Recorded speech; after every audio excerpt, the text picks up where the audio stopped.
রাসূল সাল্লাল্লাহু আলাইহি ওয়াসাল্লাম বললেন, তুমি যখন রাতে বিছানায় ঘুমোতে যাও তখন একটা দোয়া পড়বে। আমরা তো শুধু একটা দোয়াই পড়ি, বিসমিকা আল্লাহুম্মা আমুতু ওয়া আহইয়া। এটা পড়েন আপনারা না? আল্লাহুম্মা বিসমিকা আমুতু ওয়া আহইয়া, এই একটা দোয়াই পড়ি। কিন্তু রাসূল সাল্লাল্লাহু আলাইহি ওয়াসাল্লাম ঘুমের আগেও আরো চমৎকার চমৎকার অনেক দোয়া পড়তেন। ওই সাহাবীকে বিষ্ণু সাল্লাল্লাহু আলাইহি ওয়াসাল্লাম বললেন, ইদা আওয়াইতা ইলা ফিরাশিক, তুমি যখন রাতে বিছানায় ঘুমোতে যাবা তুমি এই দোয়াটা পড়বা। দোয়াটা কি? আল্লাহুম্মা ইন্নী আসলামতু ওয়াজহি ইলাইক ওয়া ফাওয়াদতু আমরি ইলাইক ওয়া আলজাতু যহরি ইলাইক রাগবাতান ওয়া রাহবাতান ইলাইক লা মালজা ওয়া লা মানজা মিনকা ইল্লা ইলাইক আল্লাহুম্মা আমানতু বিকিতাবিকাল্লাযী আনসালতা ওয়া নাবিয়্যিকাল্লাযী আরসালতা। পড়েন আপনারা, এটা পড়েন। অনেকে বলে হুজুর শুনিই তো নাই কোনোদিন, করবো কিভাবে? এই যে আজকে আলোচনা করলাম, এটা রেকর্ডে থাকবে, আপনারা শুনে মুখস্থ করে নেবেন। রাসূল সাল্লাল্লাহু আলাইহি ওয়াসাল্লাম বলেছেন, যখন ঘুমোতে যাবা এই দোয়াটা পড়বা। দোয়াটা দেখেন কত চমৎকার, কিভাবে নিজেকে আল্লাহর কাছে সমর্পণ করবেন, সঁপে দিবেন। দেখেন রাসূল বলেন, তুমি এটা পড়বা, আল্লাহুম্মা ইন্নী আসলামতু ওয়াজহি ইলাইক, আল্লাহ আমি আমার সত্তাকে আপনার দিকে সমর্পিত করলাম। ওয়া ফাওয়াদতু আমরি ইলাইক, আল্লাহ আমি আমার সব কাজকে আপনার কাছে সুপর্দ করলাম। ওয়া আলজাতু যহরি ইলাইক, আল্লাহ আমার পিঠকে আমি আপনার কাছে আশ্রয় রাখলাম। সুবহানাল্লাহ পড়বেন না? আমরা যখন ঘুমাই আমাদের পিঠটা বিছানার মধ্যে লাগাই না? আল্লাহ আমার সত্তাকে আপনার কাছে আমি সমর্পিত করলাম, আল্লাহ আমার সব কাজকে আপনার কাছে আমি সঁপে দিলাম, আল্লাহ আমার পিঠটাকে আপনার কাছে আমি আমানত রাখলাম। লা মালজা ওয়া লা মানজা মিনকা ইল্লা ইলাইক, আল্লাহ আপনি ছাড়া আশ্রয় দেওয়ার কেউ নাই, আল্লাহ আপনি ছাড়া আমাদের মুক্তি দেওয়ার কেউ নাই। আল্লাহ আপনি যে রাসূল পাঠিয়েছেন সে রাসূলের প্রতি আমি ঈমান আনলাম। আল্লাহ যে কিতাব আপনি আসমান থেকে পাঠিয়েছেন ওই কিতাবের উপর আমি ঈমান আনলাম। সুবহানাল্লাহ পড়েন। বিষ্ণু সাল্লাল্লাহু আলাইহি ওয়াসাল্লাম বলেন, যখন কেউ এই দোয়াটা পড়বে রাত্রিবেলা, ফা ইন মিত্তা, ওই মিন লাইলাতিকা, ওই রাতে যদি তুমি মারা যাও, মিত্তা আলাল ফিতরা, তুমি ফিতরাতের উপর মৃত্যুবরণ করবে।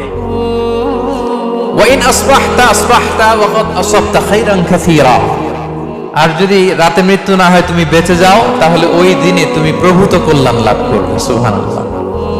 তাহলে বলেন এই দোয়াটা পড়ার দরকার আছে না নাই? এই দোয়াটা যদি কেউ পড়ে সে মারা গেলে ওই রাতে ফিতরাতের উপর মারা যাবে। ফিতরাতের প্রথম অর্থ কি বলছিলাম? সবাই বলতে হবে, কি বলছিলাম? তাহলে এই দোয়া পড়ে রাতে মারা গেলে সে মুসলিম হয়ে মারা যাবে, ঠিক কিনা? তাহলে ফিতরাত, what is the essence of ফিতরাত, মোটামুটি বুঝে আসতেছে না আপনাদের? টপিকটা একটু নরম হয়ে আসছে না? আচ্ছা, আরো নরম করে দিচ্ছি আপনাদের কাছে। এই পৃথিবীতে যা কিছু কল্যাণকর, যা কিছু স্বাভাবিক, যা কিছু ভালো, তাই ফিতরাত। সহজ হয়ে গেছে না? সহজ হয়েছে? এই পৃথিবীতে যা কিছু স্বাভাবিক, যা কিছু কল্যাণকর, যা কিছু ভালো, তাই ফিতরাত। আওয়াজ করে বলুন তো, তাই কি? ফিতরাত। মেরাজের রাতে বিশ্বনবী সাল্লাল্লাহু আলাইহি ওয়াসাল্লাম যখন ঊর্ধ্বাকাশে গেলেন, ঊর্ধ্ব জগতের ভ্রমণে গেলেন, তখন রাসূল সাল্লাল্লাহু আলাইহি ওয়াসাল্লামকে দুইটা বোতল দেয়া হলো। কয়টা বোতল? এক বোতলে দুধ, আরেক বোতলে মদ। আওয়াজ করে বলেন, এক বোতলে, সবাই বলে নাই, আওয়াজ করে বলুন তো, এক বোতলে, আরেক বোতলে, একসাথে বলুন, এক বোতলে, আরেক বোতলে, উচিতু বিইনাআইন।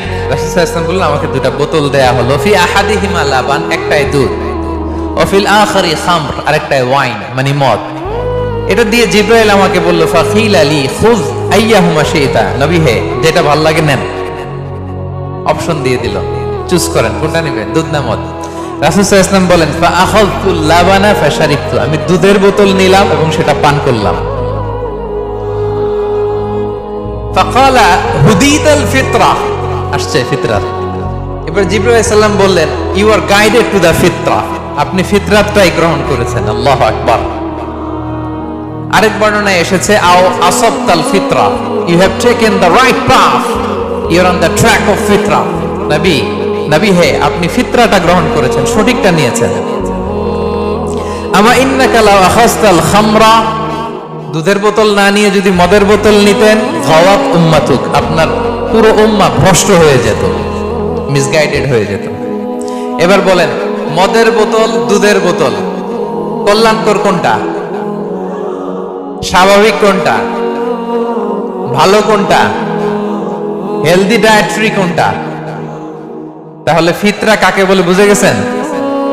টপিকটা নরম হইতেছে, নরম হচ্ছে, সহজ হচ্ছে। তাহলে পৃথিবীতে যেটা কল্যাণকর, যেটা ভালো, যেটা রুচিসম্মত, সেটাই ফিতরা। সেটাই কি? আচ্ছা, আরো সহজ করি।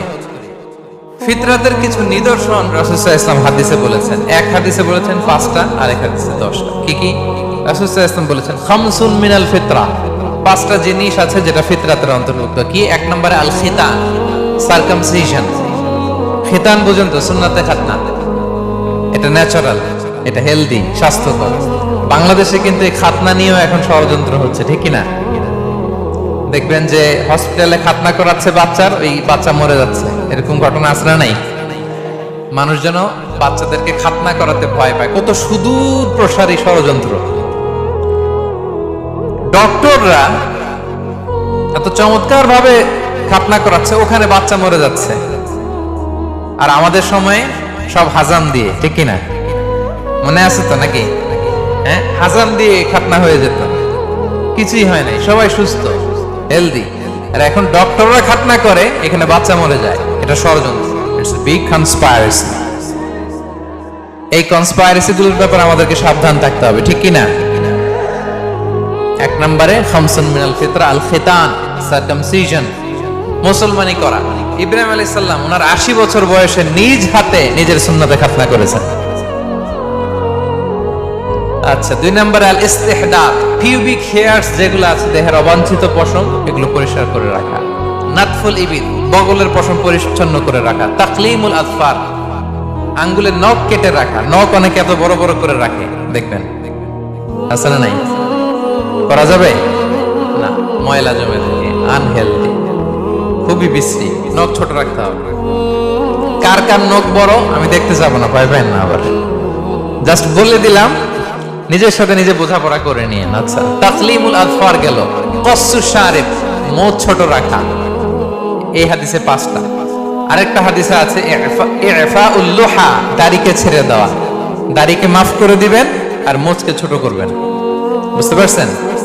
অনেকে দেখবেন এইটারে রাখে বড়, এদিকে নাই। এখানে কার কার এরকম অবস্থা আমি জিজ্ঞেস করব না, ভয় নাই। Feel free, feel like home. আপনি সানন্দে আলোচনা শুনেন, জাস্ট এই টেক অ্যাওয়ে মেসেজ নিয়ে যাবেন। This message is a take away message for today.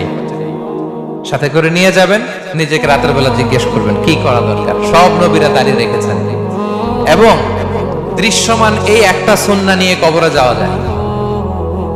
সাথে করে আর কিছু নিয়ে যেতে পারবেন? আপনার দামি ব্লেজার তো সাথে যাবে, তাই না? হ্যাঁ, আইফোন 15, 16 যাবে না? ব্যাংক ব্যালেন্স, জুয়েলারি, অর্নামেন্টস, সঞ্চয়পত্র, এফডিআর, হ্যাঁ, বিএমডব্লিউ যাবে না।